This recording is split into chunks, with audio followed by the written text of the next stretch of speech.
Hey everyone, मैं हूँ जूली और आज हम बात करेंगे एक नई बुक के बारे में। और मैं जिस बुक की बात कर रही हूँ वो है गुड वाइफ्स गुड लाइफ और इसे लिखा है वेक्स किंग ने। So this is the book जो बोल रहा है कि self love is the key to unlocking your greatness. या आपकी पोटेंशियल, आपकी ग्रेटनेस को अनलॉक करने का एक ही की है, वो है सेल्फ लव। उसकी बात करेंगे। सो उससे पहले बात करते हैं जो राइटर है वेक्स किंग की। तो उनका मानना है कि जो भी वो उनके बचपन से उन्होंने 3 साल की उम्र से स्ट्रगल करना स्टार्ट किया और जो भी पास्ट एक्सपीरियंसेस हुए उनकी लाइफ में और जितनी भी डिफ़िकल्टीज आए, जितने भी स्ट्रगल्स आए, उन वो बोलते हैं कि जो भी आज वो है, जिस भी मुकाम पे है, जो भी चीज़ें वो उन्होंने अचीव की है वो उनके पास्ट एक्सपीरियंसेस की वजह से हैं। जितनी भी चीज़ें उनकी लाइफ में हुई है, अगर वो सारी चीज़ें नहीं होती उनकी लाइफ में तो आज वो जहाँ है वो वहाँ नहीं होते। इसलिए बहुत बारी ऐसा होता है कि हमारे साथ बहुत सारी चीज़ें हो रही होती है, बहुत सारी डिफ़िकल्टीज होती है, तो हम सोचते हैं ऐसा हमारे साथ क्यों हो रहा है। तो ये भी सोचने वाली बात है कि हम जो भी होंगे फ्यूचर में वो हम सारे अभी एक्सपीरियंसेस जो कर रहे हैं उसकी वजह से होंगे, और उसको कैसे डील करते हैं, कैसे हम उसकी डील करने की वजह से कैसे रिएक्ट करते हैं उस प्रॉब्लम के साथ, उस वजह से भी होंगे। सो ये दिमाग में रखना। इस पॉइंट पे हमें समझ नहीं आता है कि ये कितना काम आने वाला है आगे फ्यूचर में, बट ये सारे एक्सपीरियंसेस हम आगे चल के जो भी हम होते हैं वो इसलिए होते हैं। सो ये पॉइंट पे ये दिमाग में रखना बहुत इम्पॉर्टेंट है। सेकेंड थिंग जो वेक्स किंग ने बात की है वो लॉ ऑफ अट्रैक्शन की बात की है। उन्होंने अपनी एक लाइफ स्टोरी बताई है कि कैसे जब वो कॉलेज में थे और जब समर वेकेशन हुआ था तो उनके सारे फ्रेंड्स वेकेशन पे जा रहे थे, बट उनके पास इनफ पैसे नहीं थे तो वो नहीं जा सकते थे। तो वो सोच रहे थे कहीं पे वो इंटर्नशिप वगैरह कुछ वर्क करनी, ताकि वो उनकी जो अर्निंग हो जाए और थोड़ा सेमेस्टर के लिए भी वो प्रिपेयर हो जाए। सो ये सोचना और उनके दिमाग में था कि वो नहीं जा पा रहे हैं। सो उनके दिमाग में था कि वो जाना चाहते थे और उस बात को सोच रहे थे कि पैसे कैसे आए और वो कैसे चीज़ों को मैनेज करें।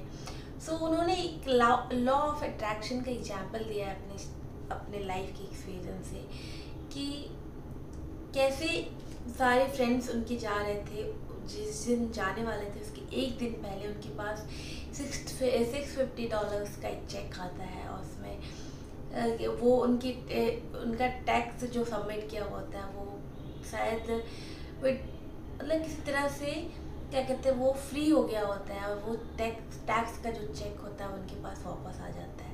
तो उन्होंने बताया कि अगर जिस काम को आप सोचते हो वो सोचना बहुत इम्पॉर्टेंट है, क्योंकि वो आपका जो फ्रिक्वेंसी है ना यूनिवर्स के साथ पहुंचता है। और लॉ ऑफ अट्रैक्शन का एक बहुत बड़ा इम्पॉर्टेंट चीज़ है कि आपको जो चाहिए उस बारे में सोचिए। ऐसा नहीं है कि हम जनरली क्या गलती करते हैं कि हमें जो नहीं चाहिए होता है उसके बारे में ज़्यादा सोचते हैं। इस वजह से हमारे साथ वो सारी चीज़ें होती है ज़्यादातर जिसके बारे में हम नहीं सोचते हैं।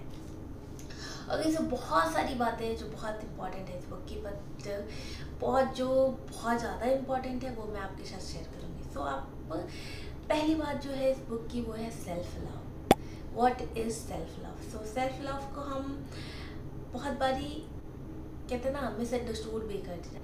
तो इसमें एक कोट भी है कि self love is the balance between accepting yourself as you are and knowing you deserve better and then working towards it. So इसको दो पार्ट में करके समझते हैं। पहला पार्ट ये है कि accept yourself as you are, okay, and जो भी आप हो, जैसे भी हो, उसको एक्सेप्ट करना।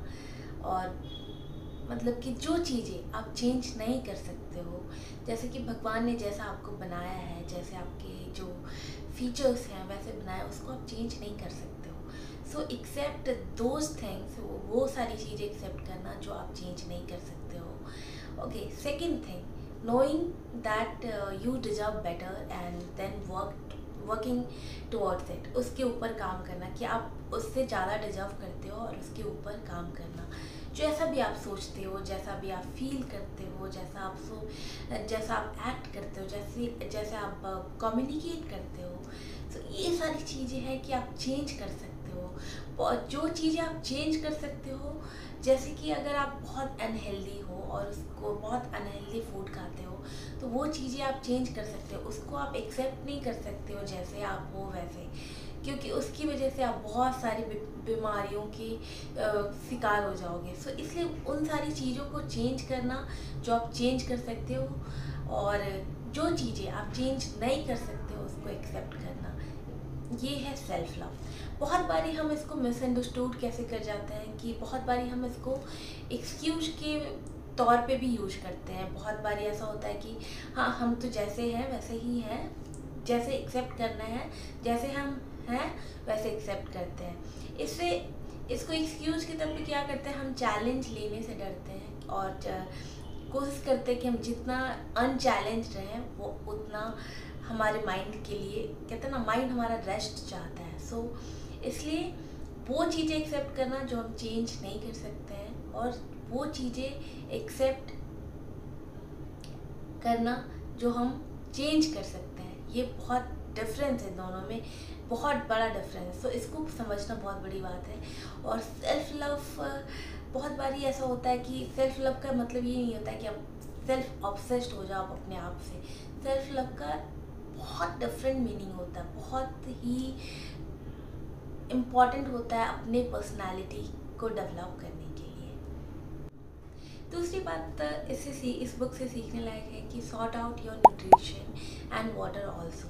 सो एक और कोट है इस बुक में कि what you consume consumes you and what consumes you controls your life। सो इसको भी दो पार्ट में करके समझते हैं कि जो भी आप कंज्यूम करते हो, चाहे वो फूड के तौर पे हो, वाटर के तौर पे हो, या तो नॉलेज के तौर पे हो, वो आपको कंज्यूम कर लेता है। और जब वो उन चीज़ों के का कंजप्शन आप बढ़ जाता है तो आपको वो कंट्रोल करने लग जाता है। सो ये बहुत इम्पॉर्टेंट है कि आप किस तरह के फूड को अपने फूड इंटेक में ले रहे हो, या कैसे किस तरह का नॉलेज गेन कर रहे हो, कैसे लोगों के साथ रह रहे हो। तो ये बहुत इम्पॉर्टेंट है सोचना, क्योंकि जो भी आप अपने बॉडी को दोगे, जो भी नॉलेज आप फीड करोगे, वो सारी आपके पर्सनालिटी का एक पार्ट बन जाएगा। सो ये बहुत इम्पॉर्टेंट है कि आप किस लोगों के संपर्क में रह रहे हो, या किस तरह के ज़्यादा अनहेल्दी फूड तो नहीं कर रहे हो, क्योंकि जिस तरह का भी फूड आप लोगे, जो भी कंज्यूम करोगे, जिस तरह की नॉलेज कंज्यूम करोगे, आप वैसे बनते चले जाओगे।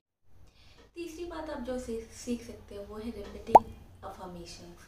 अगर कोई किसी भी एक बात को बार बार बोल रहा हो, या आप ही सोच रहे हो ऐसा कि कोई भी बात और नेगेटिव बात, तो आप ना उस पर बिलीव करने लग जाते हो, क्योंकि वो आपके सबकॉन्शियस माइंड में फीड करना स्टार्ट हो जाता है। जैसे कि मैं अपना एक्सपीरियंस बताती हूँ। जो मेरा भाई है, छोटा भाई, वो जब एक टीचर आ रहे थे पढ़ाने में, तो वो थोड़ा समझ नहीं पा रहा था, या बोला जाए कि टीचर अच्छे से समझा नहीं पा रहे थे उसे।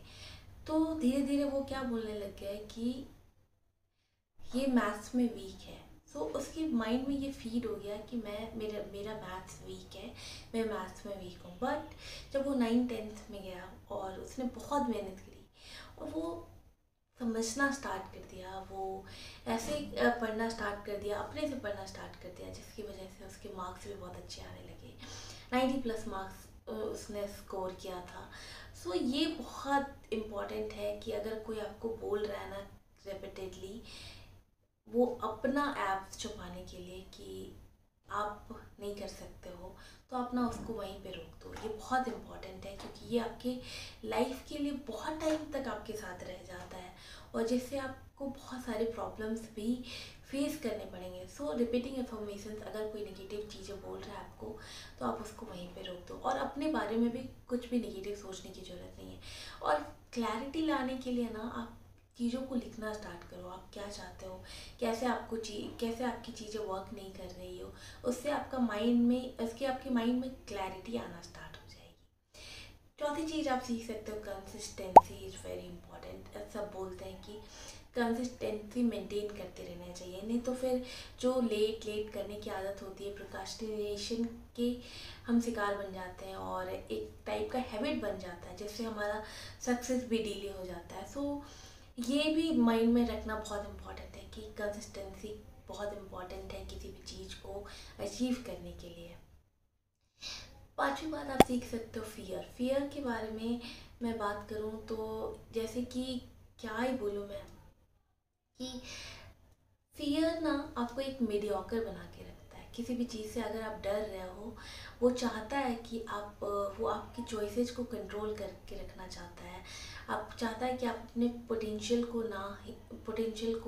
ना पहचान पाओ, पोटेंशियल को अचीव ना कर पाओ।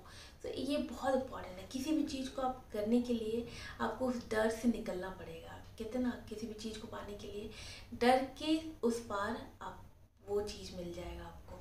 सो फियर हमें मीडियोकर बना के रखता है। तो नेक्स्ट बात आप जो इस बुक से सीख सकते हो वो है पेन और पर्पस। सो पेन और पर्पस का ना बहुत बड़ा कनेक्शन होता है। जब भी आप इस टाइप से फील कर रहे हो या इस टाइप से आप गुजर रहे हो, तो आप ऐसा सोचना कि ये आपको ना कुछ समझाने की कोशिश कर रहा है, कुछ लाइफ में सिखाने की कोशिश कर रहा है। ऑब्वियसली उस वक्त हमें समझ नहीं आता है, उस पॉइंट पे हमें बहुत डिफ़िकल्टी होती है उस पर, बट पेन का पर्पस होता है कि आपको चेंज करना, आपकी लाइफ को चेंज करना।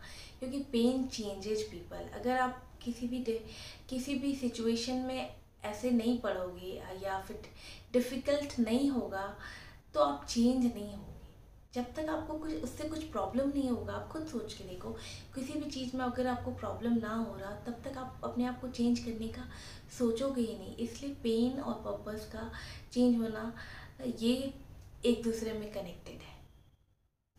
और इसे लास्ट बात, और ये लिस्ट नहीं, बहुत इंपॉर्टेंट है, हर एक चैलेंज के पीछे एक लेसन होता है। ये बात हमेशा याद रखना कि हर एक चैलेंज में एक लेसन होता है, हर एक फेलियर में एक लेसन होता है। फेलियर को फेलियर कभी नहीं माना जाना चाहिए, क्योंकि हर एक फेलियर में एक लेसन होता है। उससे सीख के आपको कुछ और बेहतर करनी चाहिए। और हर एक पेन में पर्पस होता है। ये सारी बातें, ये 3 बातें आपको ज़रूर याद रखनी चाहिए। सो मैंने पूरी कोशिश की कि इस बुक का कितना आपको इम्पॉर्टेंट पॉइंट्स आपके साथ शेयर करूँ। आई होप आपको ये हेल्प करे लाइफ में।